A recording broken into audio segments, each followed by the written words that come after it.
Avidu Shakaruna Vinite Yajajjano Bhagavate Vidadhitamana Tatchatmane Pratimukasya Yatamukashi Naivatmanam Prabhu Ayam Nijalabha Purno Manam Janad Avidusha Karuna Vinite Yajajjano Bhagavate Vidavitamana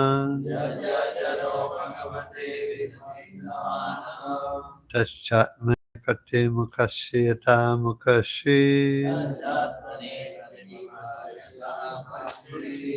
Naivatmana Prabhurayam Nijalabha Purno Manam Janad Avidusha Karuna Vinite Yajajjano Bhagavate Vididhitamana Taschatmane Pratimukasya Mukashi Naivatmana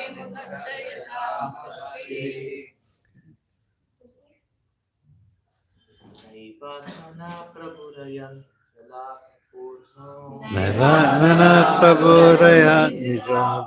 Purno Manam janada vidusha karuna prinite. Manam janada vidusha karuna prinite. Yachano bhagavate vidati tamanam. Yachano bhagavate vidati tamanam. Shatmani pratimukasya yatha mukashri. Shatmani pratimukasya yatha mukashri. Naivatmana Prabhuram Nijalabha Purno. Naivatmana Prabhuram Nijalabha Purno. Manam Janada Vidusha Karuna Vinito. Manam Janada Vidusha Karuna Vinito. Yajjano Bhagavate Vidati Samanam. Yajjano Bhagavate Vidati Samanam. Satmane Pratimukasya Mukhasya yatha mukhasri. Tatmane pratimukasya yatha mukhasri. Naivatmanam prabhuraham nidalabha purno. Naivatmana Prabhurayam Nijalabha Purno Manam Janada Vidusha Karuna Vidite Yajajjano Bhagavate Vidaditamana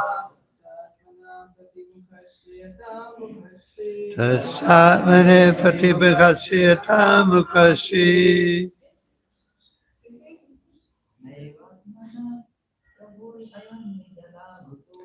Naivatmana Prabhurayam Nijalabha Purno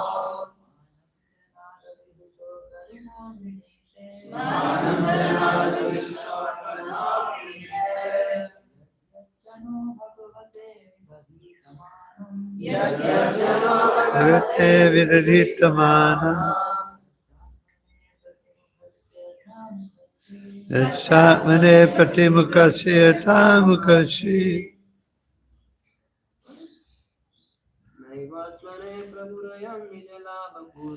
Naivatmana Yam Nijalabha Purno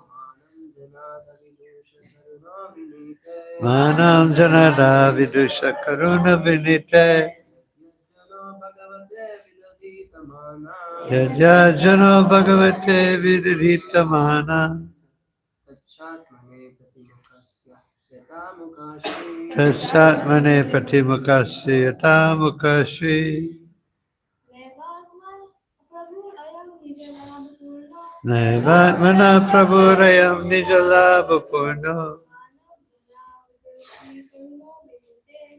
Nam Janada Vidusha Karuna Vinite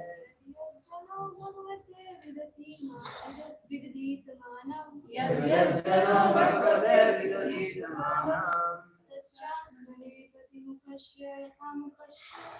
Tatmane Yathamakashi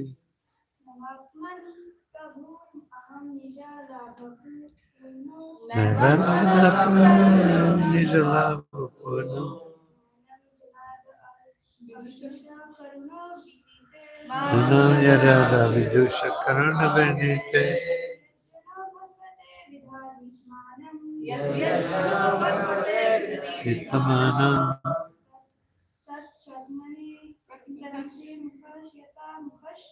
Tatmane Patimugasya Yamukashri Padmana Prabhulayam Nijalabhupurno Manam Janada Vidusha Karuna Venite Yajano Bhagavate Vivaditamana यज्जात्मने प्रतिमुखस्य पामुखाशी Word for word. Na, not, nor. No. Eva, certainly. Atma, for his personal benefit. Prabhu, Lord. Ayam, this. Nijalabha Purna is always satisfied in himself. He does not need to be satisfied by the service of others. Manam, respect. Janat, from a person. Avidusha, who does not know that the aim of life is to please the Supreme Lord. Karuna, the Supreme Personality of Godhead, who is so kind to this foolish, ignorant person. Vinite, accepts. Yat, whatever. Jana, a person. Bhagavate, unto the Supreme Personality of Godhead. Vidadita, may offer. Manam, worship. Tat, that. Cha, indeed. Atmane, for his own benefit. Pratimukasya, of the reflection in the face in the mirror. Yata, just as. Mukashri, the decoration of the face. Translation. The Supreme Lord, the Supreme Personality of Godhead, is always fully satisfied in himself. Therefore, whenever something is offered to him, the offering by the Lord's mercy is for the benefit of the devotee. For the Lord does not need service from anyone. To give an example, if one's face is decorated, the reflection of one's face in a mirror is also seen to be decorated. Repeat after me. The Supreme Lord, the Supreme Personality of Godhead, is always fully satisfied in himself. Therefore, when something is offered to him, the offering by the Lord's mercy is for the benefit of the devotee. For the Lord does not need service from anyone. To give an example, if one's face is decorated, the reflection of one's face in a mirror is also seen to be decorated. Prabhupada's purport. In Bhakti Yoga, it is recommended that a devotee follow 9 principles: Shravanam, Kirtanam, Vishnu, Smaranam, Padasevanam, Archanam Vandanam Dasyam Sakyam Atmanivedanam. This service of glorifying the Lord by hearing, chanting, and so on is not, of course, meant for the benefit of the Lord. This devotional service is recommended for the benefit of the devotee. The Lord is always glorious, whether the devotee glorifies him or not. But if the devotee engages in glorifying the Lord, the devotee himself automatically becomes glorious. Cheto darpanam arjanam bhavamaha davagni nirvapanam. By glorifying the Lord constantly, the living entity becomes purified in the core of his heart, and thus he can understand that he does not belong to the material world, but is a spirit soul whose actual activity is to advance in Krishna consciousness so that he may become free from the material clutches.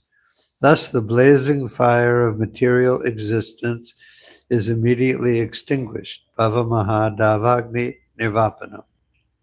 The foolish person is amazed that Krishna orders Sarva Dharman Parityaja Mam Ekam Sharanam Vraja. Abandon all varieties of religious activities and just surrender unto me. In other places, Prabhupada he gives that meaning a little, slightly differently. He says sometimes just give up everything else and surrender unto me. And I heard him yesterday say, or recently say, just give up all your nonsense and surrender to me. Some foolish scholars even say that this is too much to demand, but this demand is not for the benefit of the Supreme Personality of Godhead. Rather, it is for the benefit of human society. If human beings individually and collectively surrender everything to the Supreme Personality of Godhead in full Krishna consciousness, all of human society will benefit. One who does not dedicate everything to the Supreme Lord is described in this verse as a vidusha, a rascal. In Bhagavad Gita 7:15, the Lord himself speaks in the same way. Namam duskritino mudha prapadyante naradama maya apritagyana asuram bhavam ashrita. Those miscreants who are grossly foolish, lowest among mankind, whose knowledge is stolen by illusion, and who partake of the atheistic nature of demons, do not surrender unto me. Because of ignorance,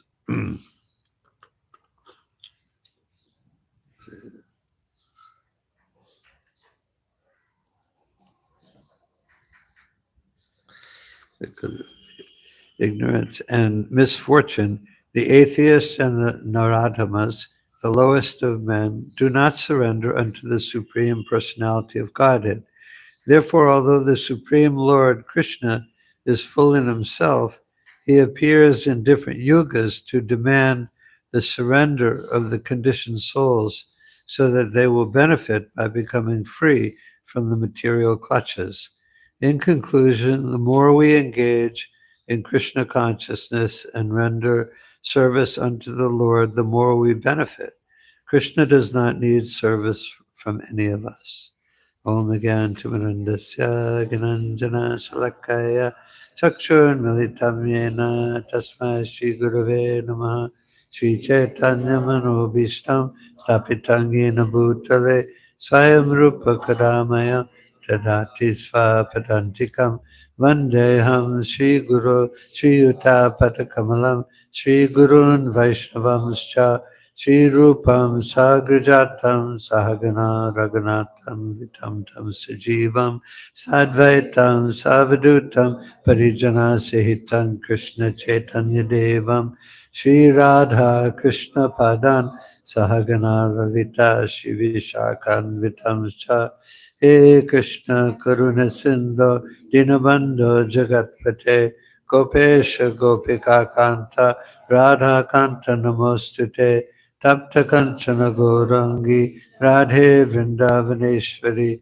Vishabhanu Sute Devi Pranamami Hari Pre Vanchakapatarubhyascha Kripa Sindhu Evacha Patitanam Pavanebhyo Vaishnavebhyo Namo Namah Jai Shri Krishna Chaitanya Prabhu Nityananda Sri Advaita Gadadhar Srivasadi Gaur Bhaktavinda Hare Krishna Krishna Krishna Hare Hare Hare Rama Rama Rama Hare Hare. So this is a very basic principle of Krishna consciousness. Krishna is independent. It's called Swarat. He's fully independent. He doesn't, in the material world, and everyone, we depend on other people for our happiness. No one is independently happy. But Krishna is God, and he doesn't need anyone else. In fact, we're all part and parcel of Krishna, and he creates us for his pleasure, and he interacts with. Why does Krishna expand himself? Prabhupada explains in different places that it's like man and woman, they have children, get married, have children because they want to expand their happiness. And so Krishna is the same way. It's why does Krishna do everything he does? Why does he expand himself into you and me and everyone else? I always make one point frequently when I talk is that I see you there, you see me here, we see each other. The only reason I can see you there, you see me here, is because Krishna is expanding himself, a tiny spark of himself, his personal spark. The example of the fire is there, that the sparks come from the fire, and that's us. But it goes way beyond that, because the sparks of the fire are not persons, they're just sparks. So, but Krishna expands himself as each and every one of us, each are tiny jiva souls, sparks of his splendor. So we are Krishna, we're nothing but Krishna. Prabhupada says in some places, he says we're like sample gods. We are Krishna. Nothing exists except for Krishna and Krishna's energies. So we are Achintya Beta Beta Tattva. We are nothing but Krishna, but we're not Krishna, the Supreme Personality of Godhead. But Krishna expands himself as each and every one of us, millions, infinite numbers of jiva souls. Not only jiva souls, but Vishnu Tattva expansions. The reason he does all this, he doesn't have to do any of it, but the reason he does all this is for his own pleasure. So in a jiva soul expansion of Krishna is we act in our eternal position as part and parcel of Krishna, as servants of Krishna. Then Krishna is pleased by our service. And when Krishna is pleased, then automatically we're pleased. There's one place where Prabhupada says that we just want to see Krishna smile. And when you see Krishna smile, you will smile everlastingly. Jai Korni Shishi Gorni Tai Jagannath Baladev Subhadra. So when you see Krishna smile, you will smile automatically. Or the example here is that when you decorate your face and with makeup and tilak, and automatically the reflection in the mirror is beautified also. There's no extra effort needed to make the reflection look nice.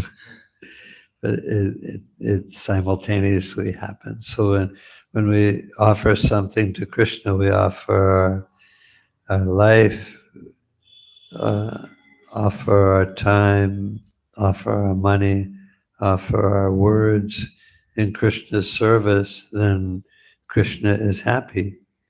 And when Krishna is happy, so we become happy. And everyone wants to be happy. In the material world, there is a little bit of happiness here. There's love here. There's happiness here. There's appreciation. There are little glimpses of all the godly qualities and characteristics here, but it's very covered. It's very small.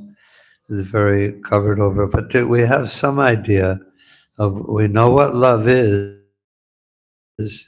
we know what happiness is, but it's so little available in the material world, and moreover, there's difficulty here and trouble here. But we want that happiness. We want that happiness. I know we went out on Harinam Sankirtan in the Boston public commons a few weeks ago. And it was several weeks ago. It was in the middle of the summer, a beautiful summer day, and nice, beautiful temperature, everything nice.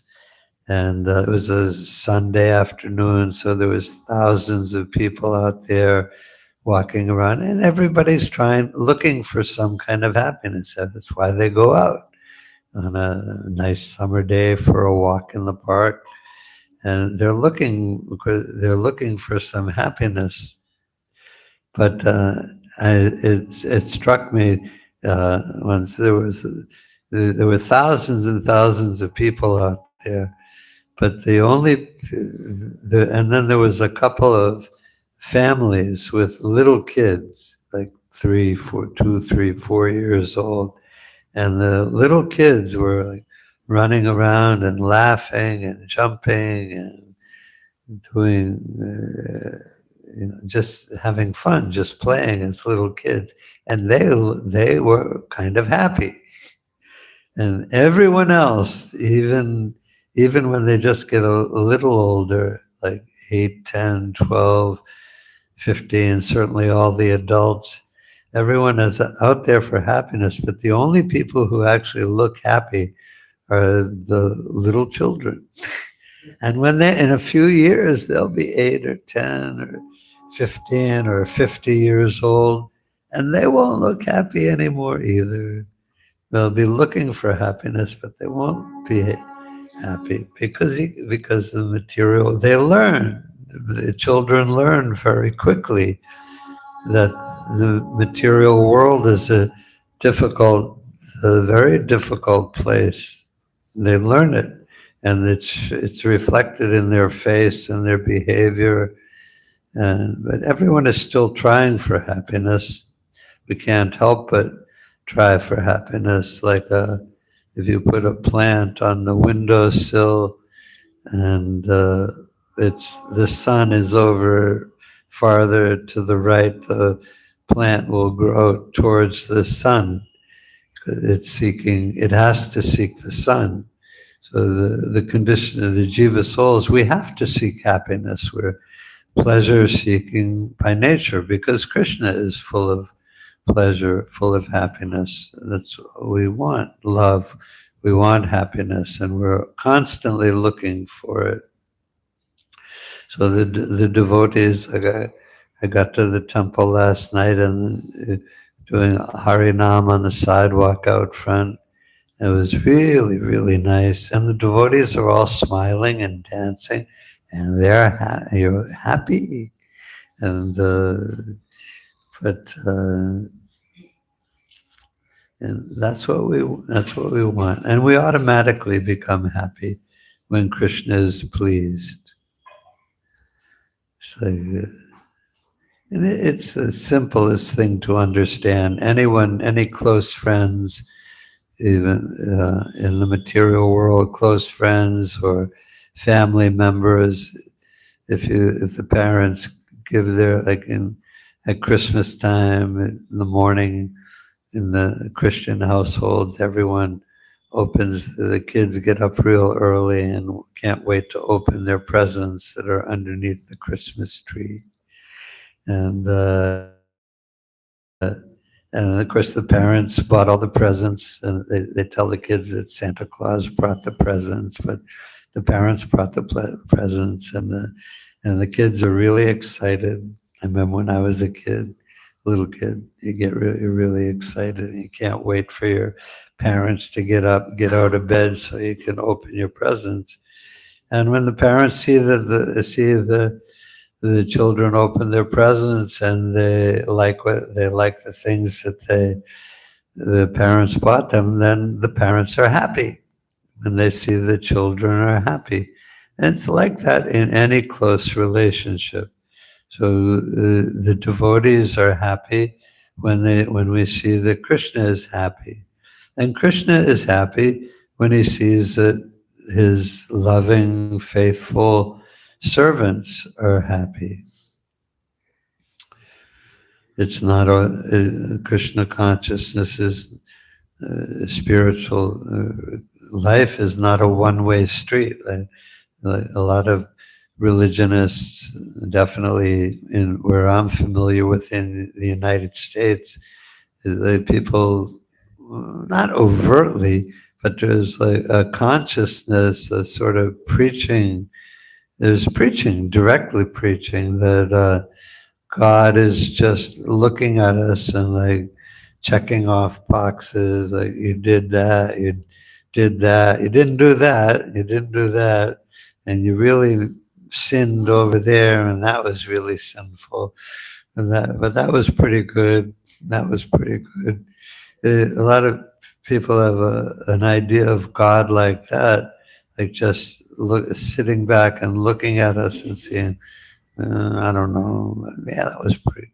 Like just, but in Krishna consciousness, we know it's completely different, and that's reflected specifically in the relationship between the guru and the disciples. Like when Prabhupada came in New York City in the beginning, and he started preaching, and the first. So not only the first serious devotees, there were many people who met Prabhupada before he had 26 Second Avenue. Of course, Mukunda Maharaj, he was one of the ones that was attracted to Krishna consciousness, and he was one of the ones that helped rent the 26 Second Avenue, and he's still with us today preaching. He's very elderly now. But the first, sometimes people ask me, especially the Indian people in Boston, they're like amazed, and it is amazing, but they're amazed at how did these people, these young American people who had no knowledge of Krishna or anything about devotional service to God, except whatever little religious training they had. There's some rudimentary spiritual teaching in the Christian churches and the Jewish tradition. I didn't know any Muslims when I was growing up, but there's some rudimentary teachings there. But the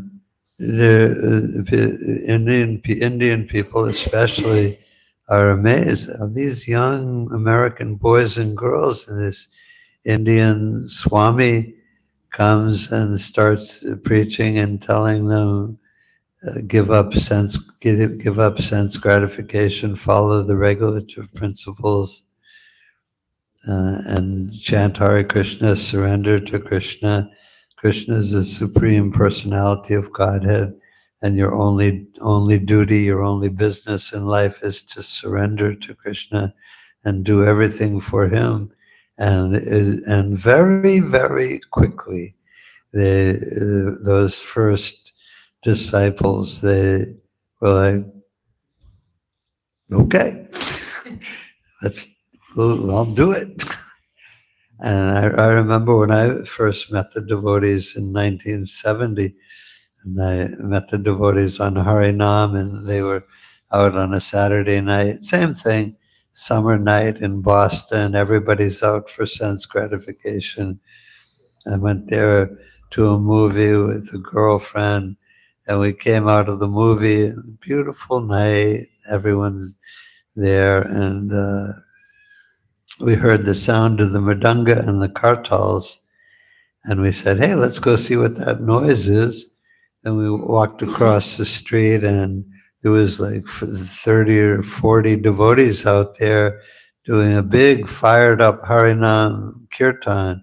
Everybody young, all the men, saffron dhotis, clean shaven heads, nice sika, and all the women in their saris. And I just stood there and I was like, what is going on? And Prabhupada remarks on this in one place. He said, at least one place, he said, people see the American or European boys and girls in their shaved heads, sikas and saris, and they wonder, are they Americans? Are they, as we're American, are they Americans? And that was my first thought. I was like, well, they look like me, but they're really different. But I think they're Americans, but boy, I never saw anything like this before. And one of my first thoughts was that I don't know what this is, but it must be about God. Personally, I didn't have any religious training as a child, or hardly any at all. My parents were kind of atheistic, and so I didn't have any religious training, but I knew God, religion, Bible. I had friends that went to church, went to Jewish synagogue. I knew, but about God a little bit. So I said, I don't know what this is, but it must be about God. And I think there was some thought there of Indian culture, although nobody knew anything about Indian culture at that time. There weren't very many Indians in Boston at that time. Nobody knew anything. And anyway, that was some of my first thoughts. And then I got the Bhagavad Gita when I went up to college in freshman year. I got the Bhagavad Gita as it is. And as soon as I read the Bhagavad Gita, I read it all day long in the student union where all the kids go and gather and hang out. And I sat down. It was a rainy day, a Saturday, gloomy fall day. And I read it all day long. And at like 10 o'clock at night, I started hitchhiking. It's like, I got to find these people who do this book. And I knew it was the absolute truth. I knew I could perceive. So, I mean, I knew that this is what I have to do in my life. I didn't take to it fully for several years, 5 years, which to my regret, but and to my misfortune. But I knew as soon as I read the Bhagavad Gita as it is, that this is the absolute truth and this is what I have to do with my life. So, and that's just an example. I'm just one little person, but that's just an example, one tiny example of how we're all pure spirit souls. And when we come in, no matter how we're covered in the material world, by the modes of material nature, just by the ignorance of forgetfulness of Krishna, so much covered over, so forgetful of Krishna. But it's not hard for anyone for that Krishna consciousness to be reawakened, and is very fast. It's very fast. Like when you're asleep in the morning, sound asleep, and then the alarm goes off, and you wake up. It's like you wake up a second before you were asleep, and then now a second later you're awake. It's a completely different. You're in a completely different consciousness as soon as you wake up. And you may think, oh, I don't want to wake up. I don't want to get out of bed. I wish I could go back to sleep. But you don't. You're awake. And you know, I have to get up.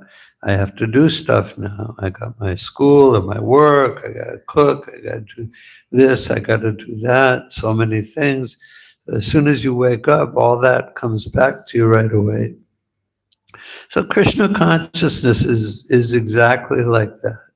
The fallen, sleeping spirit soul, like the Jeev Jago, Gora Chanda Bole, Kota Nidra, Yaumaya Pishachira Kole. Wake up, sleeping souls, wake up. How long will you sleep in the lap of the witch called Maya? So everyone is asleep in the lap of the witch called Maya, but when they hear the chanting of Hare Krishna, they come in contact with the devotees, and they can very quickly wake up. Even if they don't wake up and come around and understand it's the absolute truth immediately, but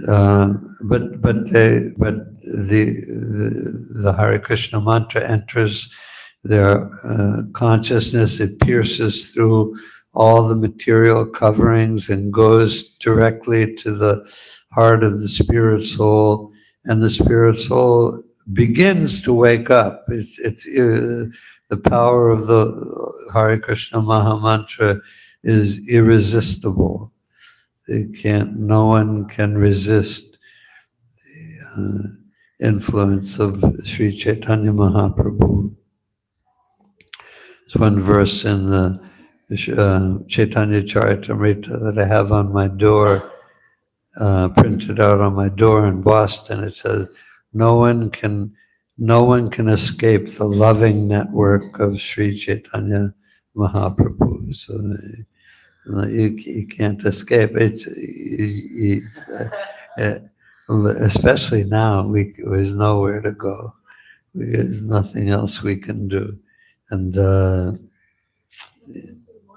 nothing else we want to do.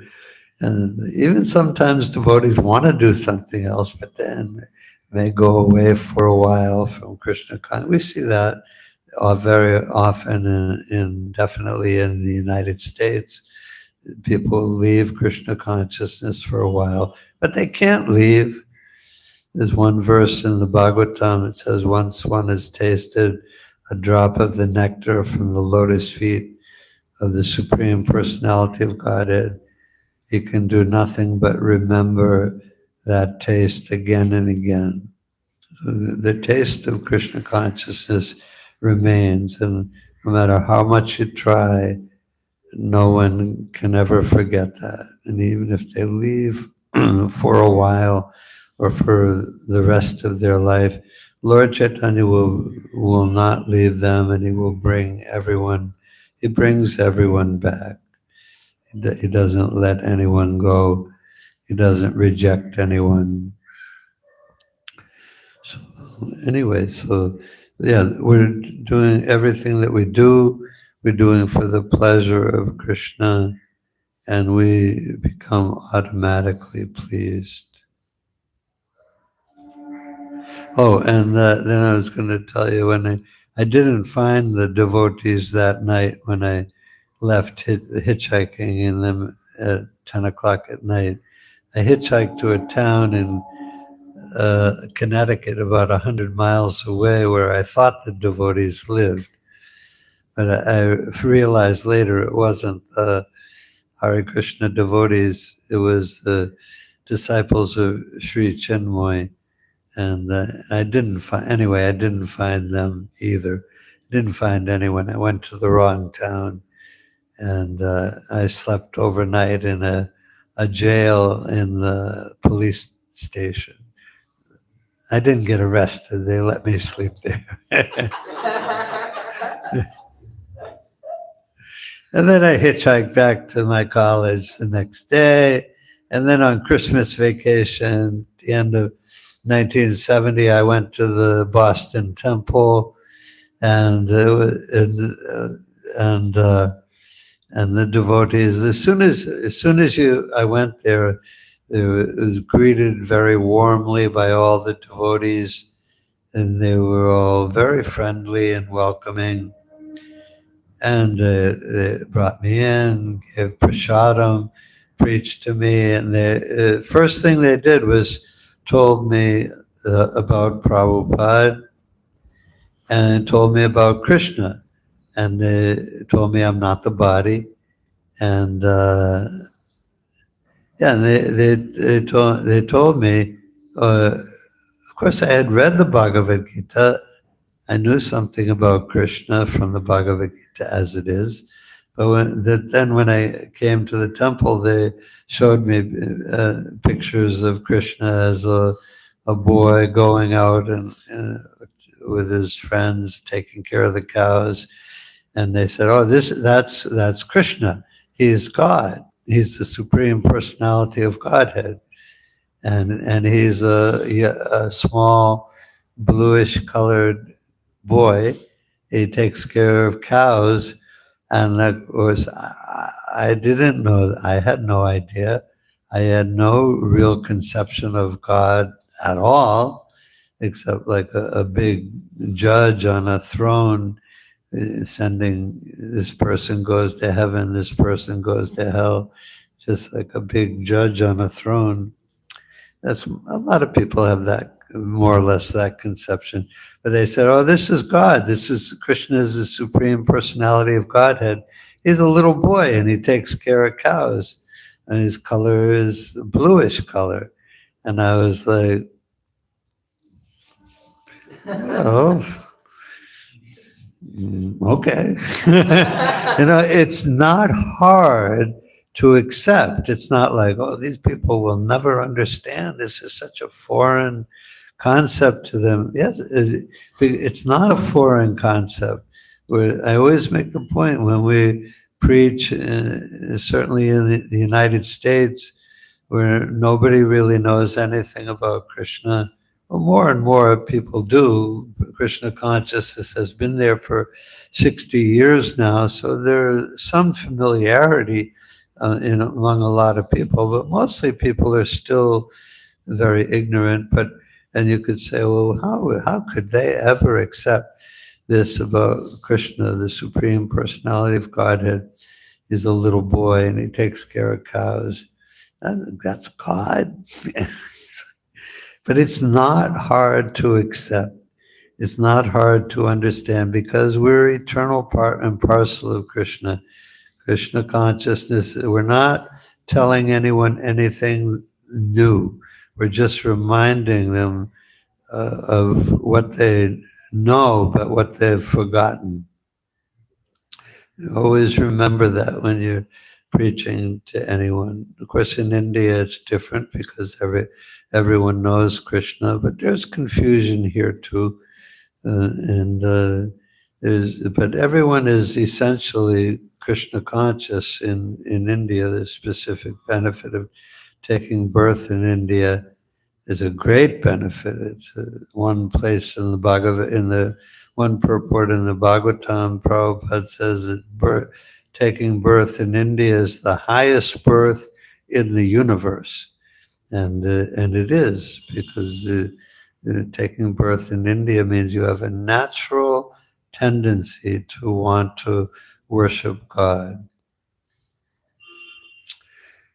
It's like we got a ride home from the taxi driver last night, and he just a regular taxi driver, and he put on he knew we were devotees as we were chanting there, singing, thanks to Mother Devahuti, and so he put on a Hare Krishna kirtan tape.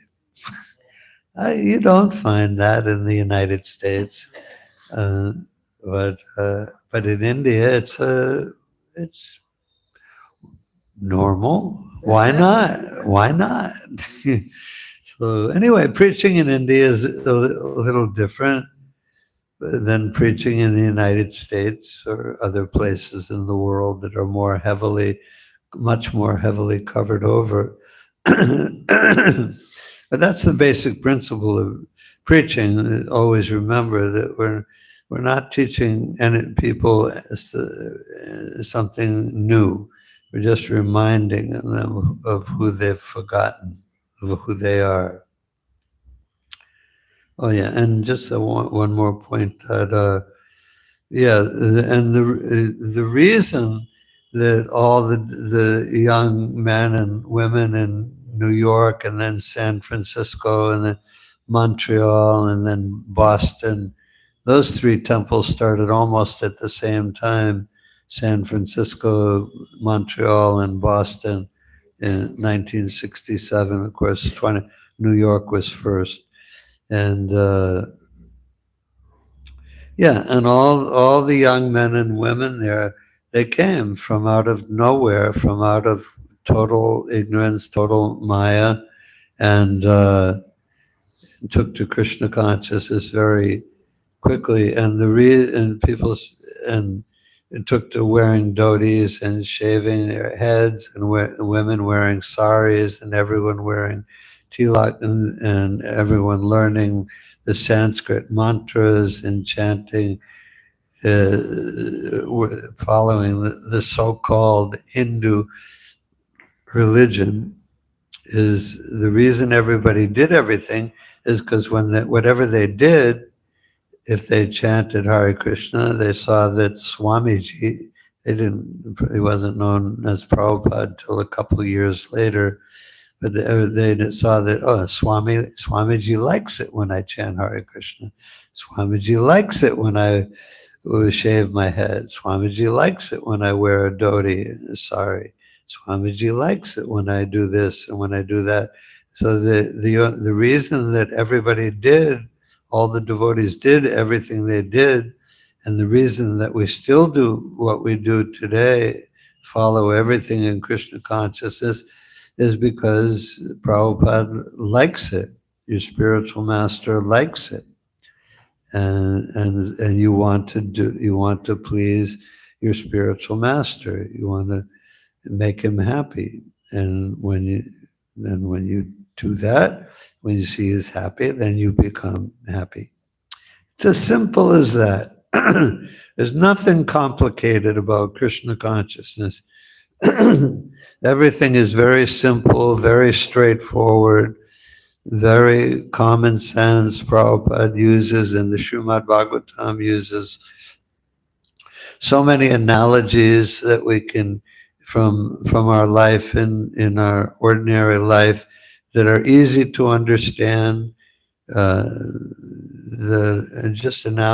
Because everything is easy to understand.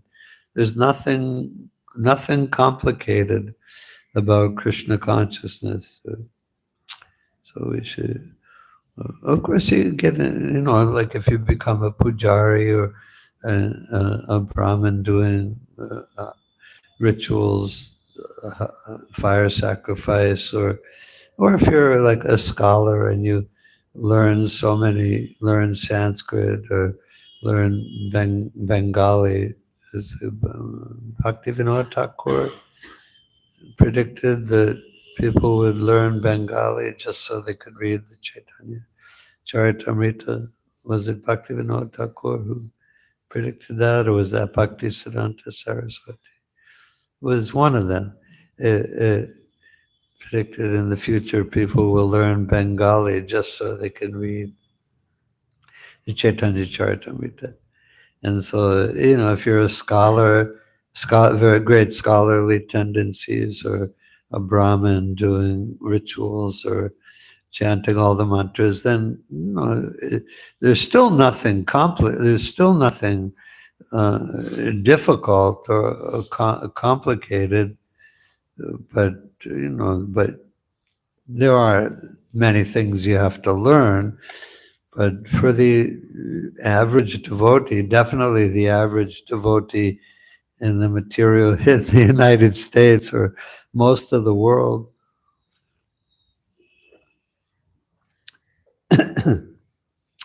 They don't, they just, most people, they just remain simple, sincere devotees, just go to work during the day. Most of the devotees are working now or going to school. In the early days, hardly anybody, hardly any devotees went to college or had a job. I remember the first day in the temple. It's like 1977, and we had about 50 devotees in the temple, about 20 or 25 women, and the rest men, and all young. Everybody lived in the temple.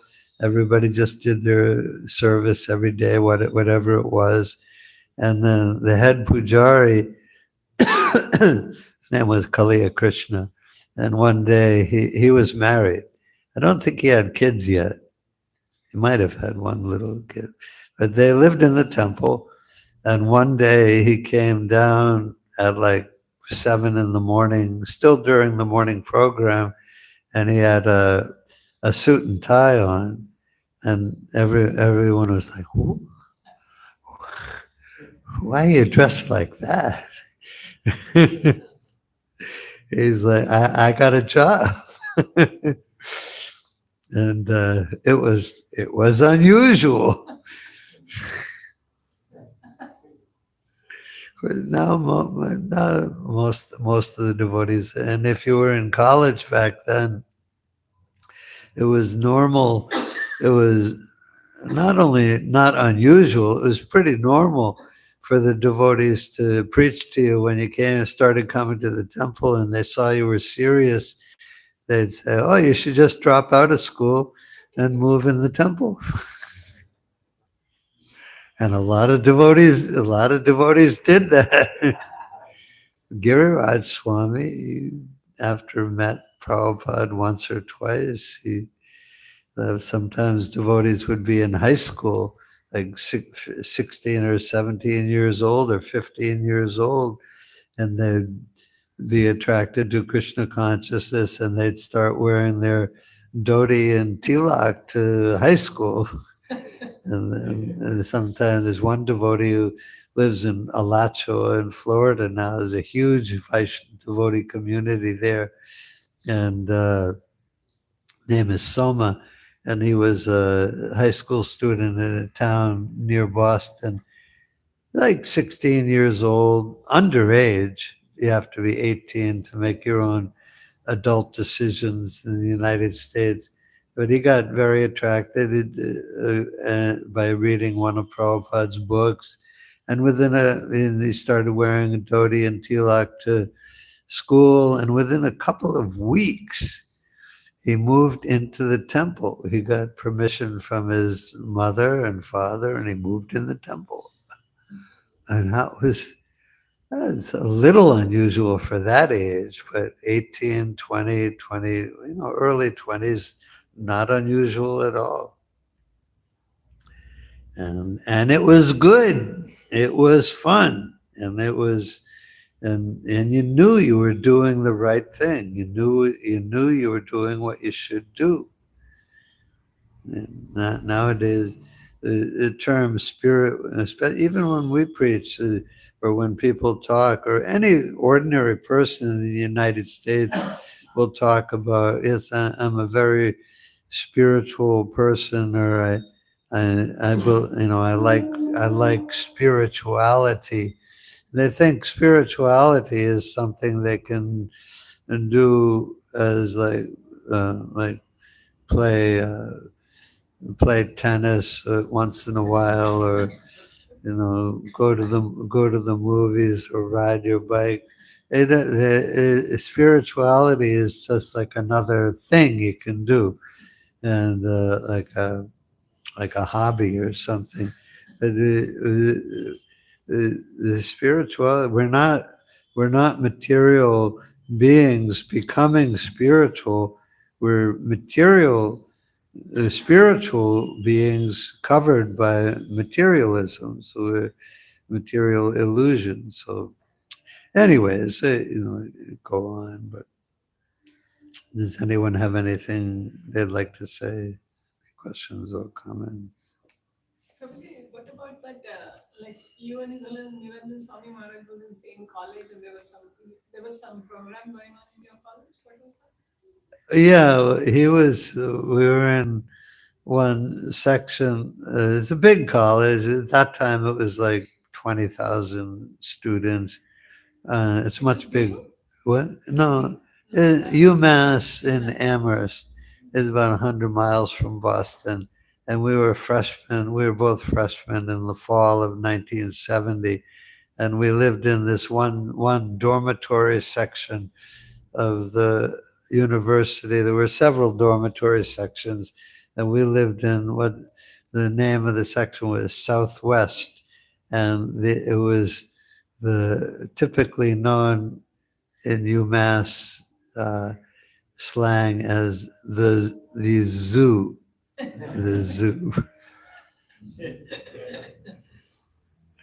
and it was a zoo, and it still is to this day. A couple of years ago, I saw a couple of the Russian ladies. They were disciples of Naranjana Swami. They wanted me. I took them up to UMass to show them where Naranjana Swami lived when he was at UMass, and it was the summer. Everything was closed, but the janitor let us into his dormitory, and they knew which room was his, and they took pictures of his old room.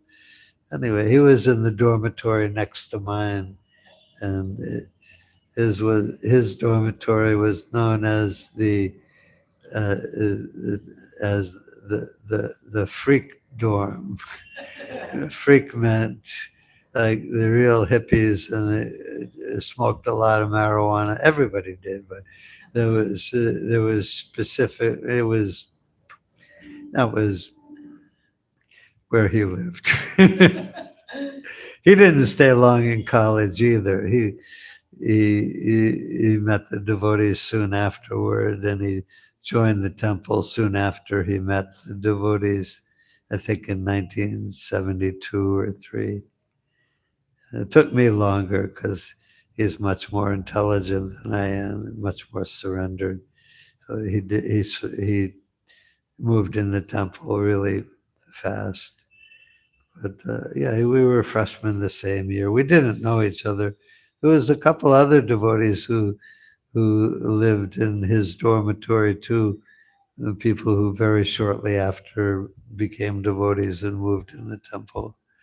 Their names? Well, the only one I know for sure is a lady named Nanda, and she moved in the Boston temple in like 1972 or so. Also, very great lady.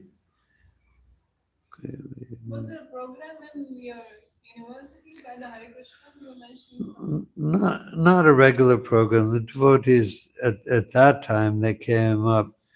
They were at the on the orientation day when everybody, all the freshmen were coming in for the first time and figuring out what to go, and everybody went to the student union to get their packets and their directions around campus, their maps and everything. And so there's a bunch of tables in the hallway set up, different groups who were attracting members.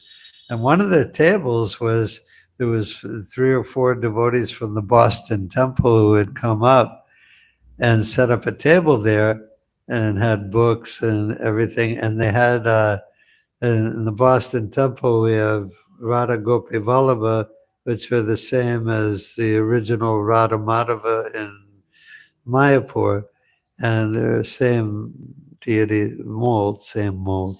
And so we have Radha Gopi Vallabha, and then before them, the Boston temple got little Radha Krishna, about this big, and they had little Radha Krishna there on the temple, on the table in the dormitory. I didn't know what they were, but I remember they were there. Yeah, devotees did all kinds of really cool things back then. everything was new and exciting. But it was, the Radha Damodar party came up there. The original Radha Damodar party was one bus led by Tamal Krishna Maharaj and Vishnu Jana Swami, and they traveled around with a group of men and women devotees, and they would, at that time they did book distribution, but it was mostly a festival bus, and wherever they went, they would take the Radha Damodar deities out of the bus and put them on a stage and do big kirtan and distribute prasadam and distribute books. And that was the original Radha Damodar party. And a little later, Tamal Krishna Maharaj took it over and turned it into a brahmachari book distribution party with Piari. He was here recently. He was a leader, one of the leaders in the Radha Damodar party for 10 years. He is a serious business devotee, and his wife is serious business too. A great lady. Yeah, and so the devotees, they brought the Radha Damodar party, went to the UMass campus, and there was a big pyramid type thing in the middle of this plaza in the middle of the zoo, south, and they had the Radha Damodar deities on top of the pyramid. And I wasn't there for that, but I heard about it. And the deities there, and the big kirtan and prasadam. And I remember the first program I went to, the devotees came up, about 4 or 5 devotees came up from the Boston Temple, and they did a little program in the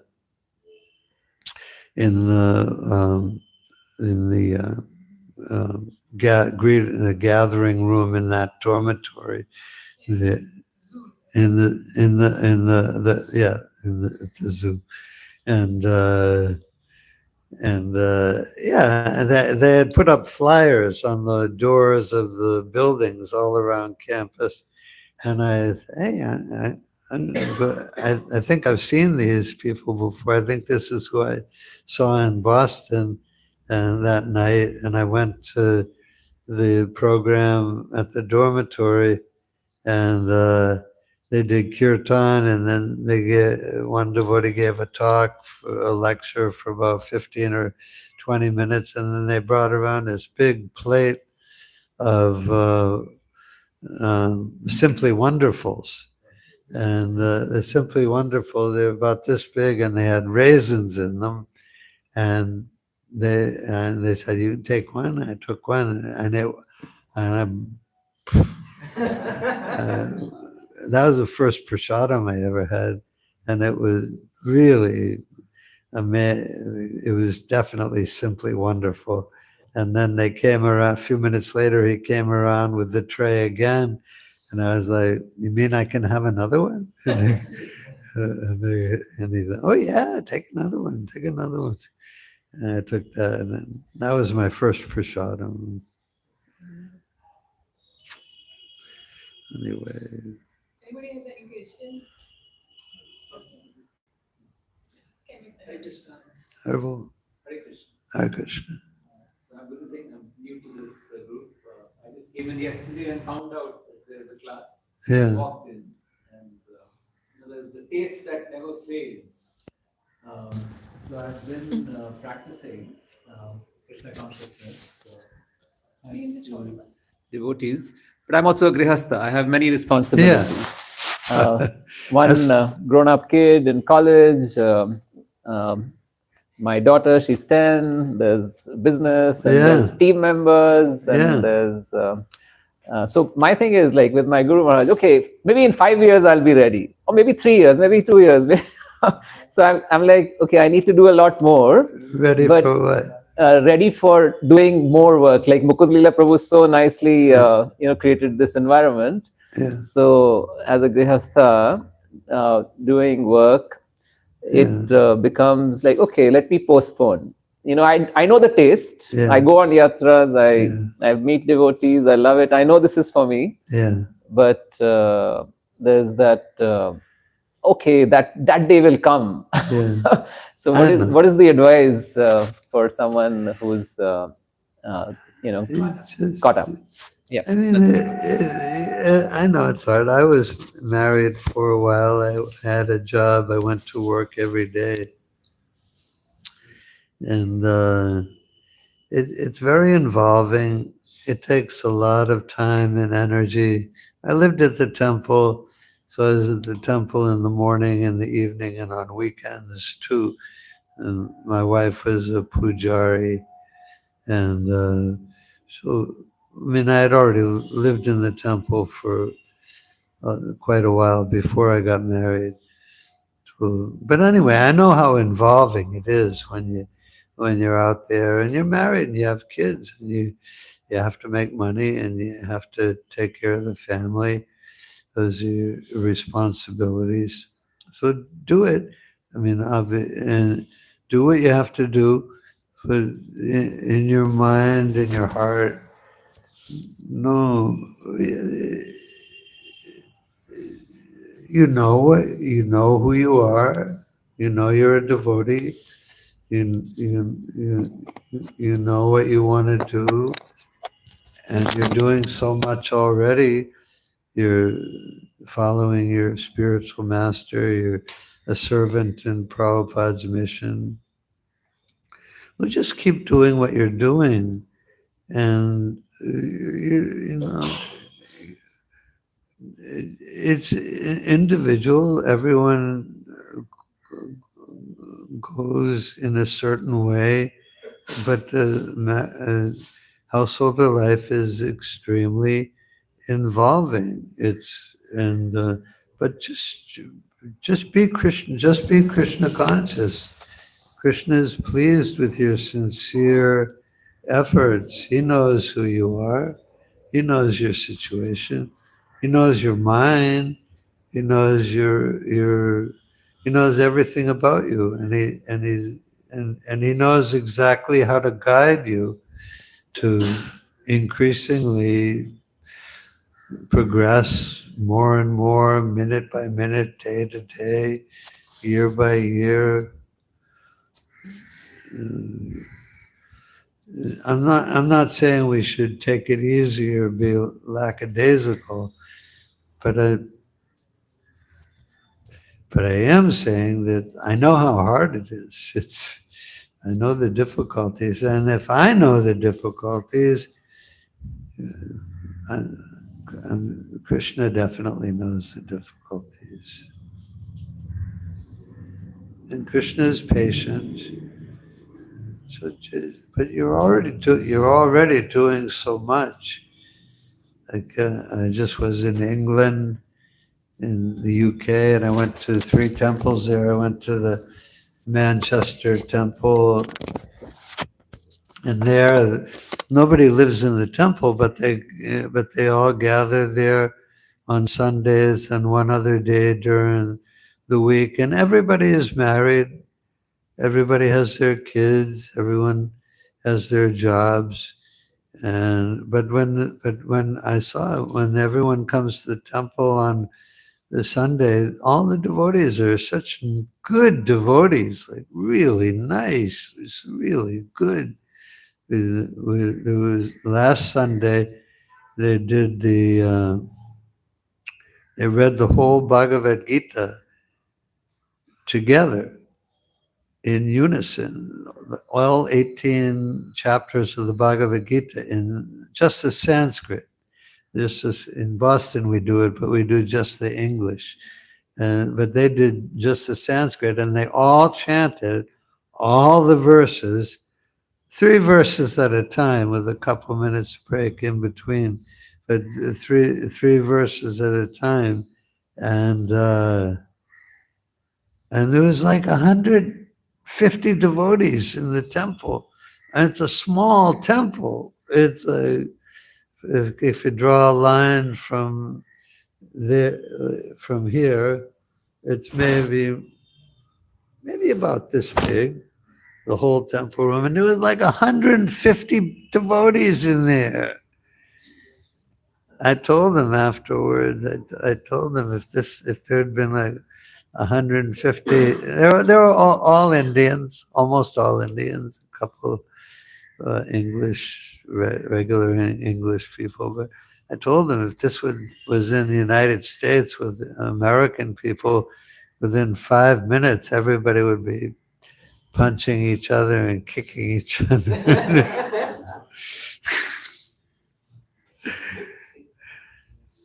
But anyway, I just the devotees there are just so good, just such good devotees. And then I was at the Soho Temple, the London downtown temple, and it's a fired up temple. And there's a lot of devotees there, and they all do book tables and distribute books all the time.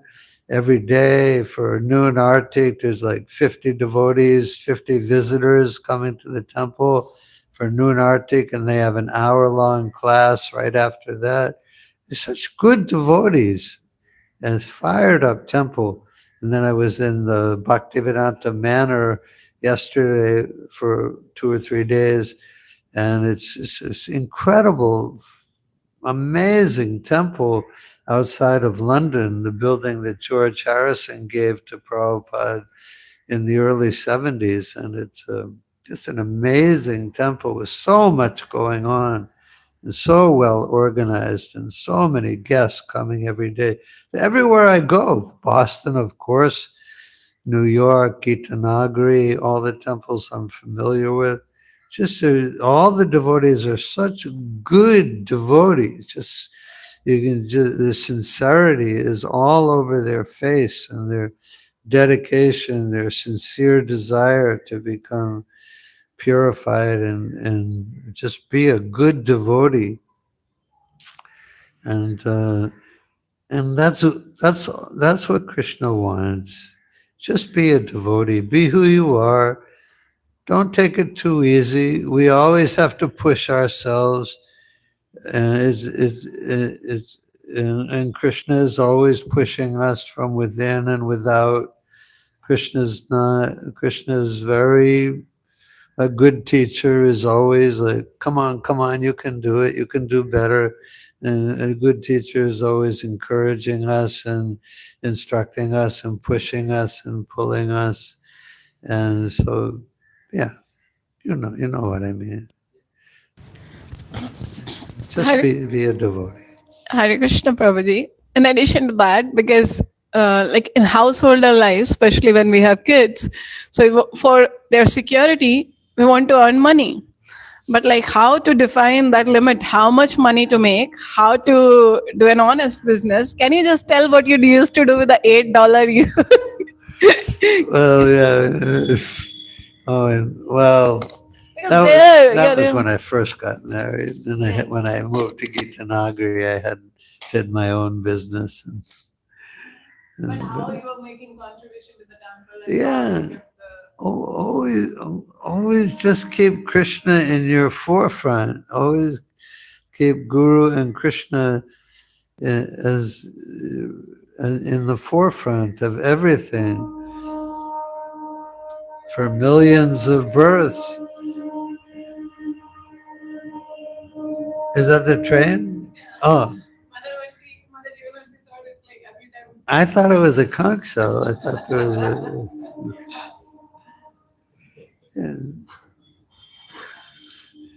Yeah, just keep Krishna in the forefront. And in the forefront, side front, all friends. Then there's no time left for Krishna. Material life is very involving. And we've been through so many material lives before this one, completely involved and covered over by Maya, by illusion. And in this life, we have the chance to, in one lifetime, to go back home, back to Godhead. So just always think of how important that is. And the same thing, you just have to be aware, be conscious, be Krishna conscious, and push yourself and just be a devotee. Just be a devotee. It's difficult. Material world is a difficult place, but since all the devotees are wonderful, all the devotees are great souls, and everyone is on the progressive path back home, back to Godhead, and everyone is, yeah. There are lines. I mean, everybody, you don't need a lot in the material world, but you do need something. So what's the line? Do I need this? And it's like when I started making money, my own money, when I had my own little business, I was like, hey, look at me. I'm pretty cool. I got this money in my pocket.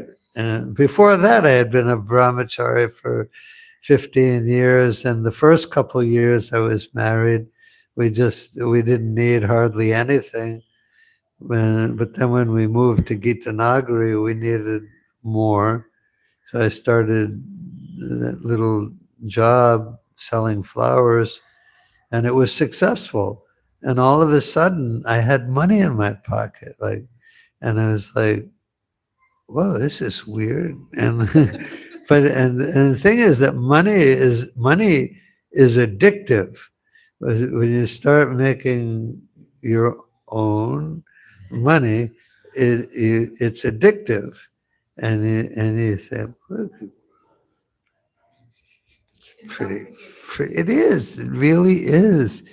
That's why it's always emphasized that for householders, for everyone, but not especially, for everyone, it's important to give at least some of your hard-earned money directly to Krishna's service, because it's so intoxicating, so addictive. You get so attached to your money but it's a source of further attachment in the material world. So it's very important that you give some substantial portion. In the beginning, Prabhupada said that the householders should give 50% of what they earn to the temples, of 50. Well, in the beginning, yeah, not always, but because I tell you, it's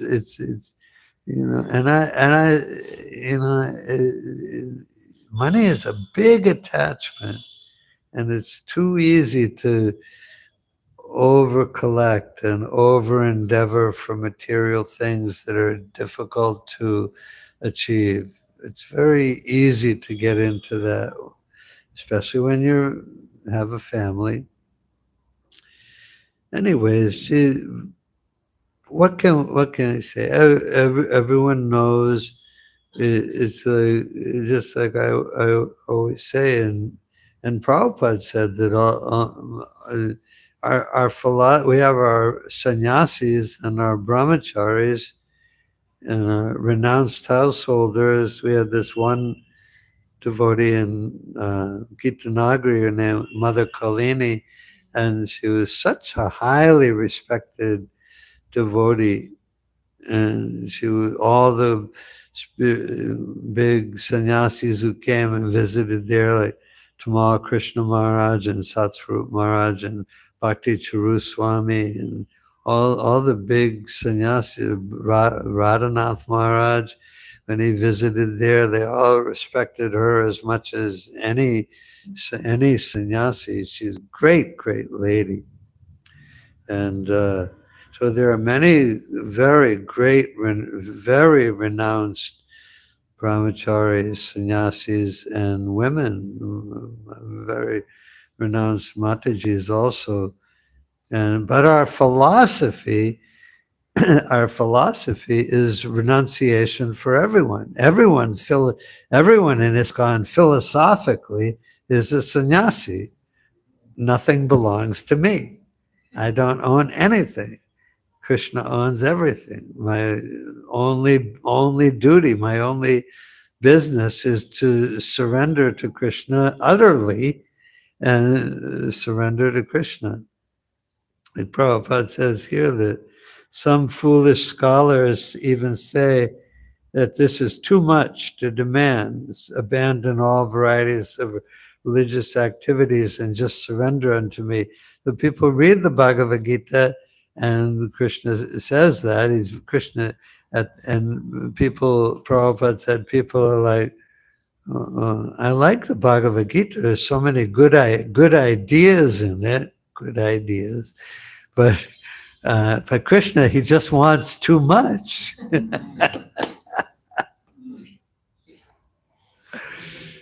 It's like when you get married, it's like, oh, she wants that. She wants that. And the wife is probably thinking like that about the husband. And so you got there's a lot of surrender. If you don't learn to surrender as a brahmachari, you're going to learn to surrender in household. People think, oh, Krishna, he just wants too much. Anyway. That's why Srila Prabhupada is mentioning the fifth canto of material forests. Yeah. That wife and kids are also too demanding. Our senses are also too demanding. So there is sufficient for one's need, but there is never sufficient for one's greed. Yeah. And we should be greedy for Krishna. Yeah. We are greedy for money. Yeah. But yeah, we just have to know who we are and what our purpose in life is. We've been in the material world for millions of births. It's a long time. We've been here so long, one life after another, up and down, animals and plants and human beings and demigods and hellish planets and heavenly planets. We've been in the material world for so many births and deaths. And where did it get us? It got us here. This is where we are. We have nothing left from all those past lives except our accumulated karma. Maybe I was a demigod in my last life, but I don't have any gold and diamonds and anything now. That's all gone. And maybe someone is like some of these billionaires have like 100, 200, 500 billion dollars. It's like just like inconceivable, like totally. Like, what does it even mean to have billions of dollars? But when they leave their body, they start off again in their next body with nothing. Where does material life get you? It gets you eventually to where we are now. So all we have to do is use this life to serve Krishna, this life and all our future lives, or go back, or wherever we take birth in the material world or the spiritual world. The only thing we have to do now is just surrender to Krishna. We've done everything else. We've been everywhere. We've done everything. We've heard everything. We've smelled everything. We've tasted everything. We've been everywhere. We've done everything. And now we're here. All we have to do, this can be our last birth. Or we can take another birth in this material world and preach more and serve more. That's possible if we utilize the present life properly. Yeah. And obviously, that's why this Prabhupada said something like Krishna consciousness is an urgency. Because Yeah. it's not Davana. Yeah. In a burning forest, How can I waste my time? Yeah, it's urgent. It's like when you have a test in school, a big exam, and maybe you put off your studying until the last day or two, and it's something you really have to pass, and it becomes really urgent. And you maybe stay awake for 2 days and study and cram and cram. Anyway, so this is our big chance. It's our big chance. All we have to do is take Krishna consciousness now, and it's urgent because we don't know how long this body is going to last. Like I was in the airplane yesterday, and you go up in the airplane. It's actually kind of insane to travel by airplane, but we do it because it gets you there really fast. But it's insane way to travel, and so we don't know how long this body is going to last. You're all young now, but you don't know. Don't know how long this body will last. So it is of the greatest urgency. Thank you for bringing out that money is a big attachment. And this last thing, like His Holiness Giriraj Swami Maharaj, His Holiness Jayapataka Swami Maharaj, they're from millennial families. Yeah. And they show us Prabhupada. Yeah. So a lot of devotees came from rich families. Yeah. Your father is scientist too? Oh, yeah. I mean, we weren't rich, but everything we needed, everything was there, no problem. My parents gave me money all the time. I didn't have to work. I worked sometimes, but I didn't have to work. And a lot of devotees. And as soon as I moved into the temple, 4:00, get up, get to Mangalarti. You know Ravindra Swarup Prabhu? He lives in Mayapur now. Him and his wife moved. They're elderly and not in very good health. But he was a president in Philadelphia temple in like 1970. He was president for a long time. And I knew one devotee from Philly who moved to Boston, and he joined in the Philadelphia temple in 72. And Ravindra Swarup Prabhu, he came from a military family. And his father was in the military. And the way he used to wake, this is how he told me that he used to wake the brahmacharis up in the morning. Everybody, all the brahmacharis are lying side by side on their sleeping bag on the floor. And, maybe 10, 15 devotees in the room, 20 devotees, young men. And he came in the brahmacharya ashram and beat a gong. And they had to immediately stand up. Immediately. Stand up on their sleeping bags and recite in unison the 18 verses of the Upanishad in Sanskrit and English, and then roll up their sleeping bag, go take a freezing cold shower. There's no hot showers. Really cold shower and get dressed, go down to the temple room and get ready, be there, not on time for Mangalarti, but before the curtains open. I know in Boston temple, when I moved in there, everybody, not everybody, but most of the devotees got to the temple room about 10 minutes before the curtains opened. And we sang Viva Varishesha before the curtains opened. Yeah, and you had to be on time. And then it was like all day long, one duty after another, 7 days a week. And I had never worked like that before. But I could do it. I thought everyone else is doing it. I guess I'll do it too.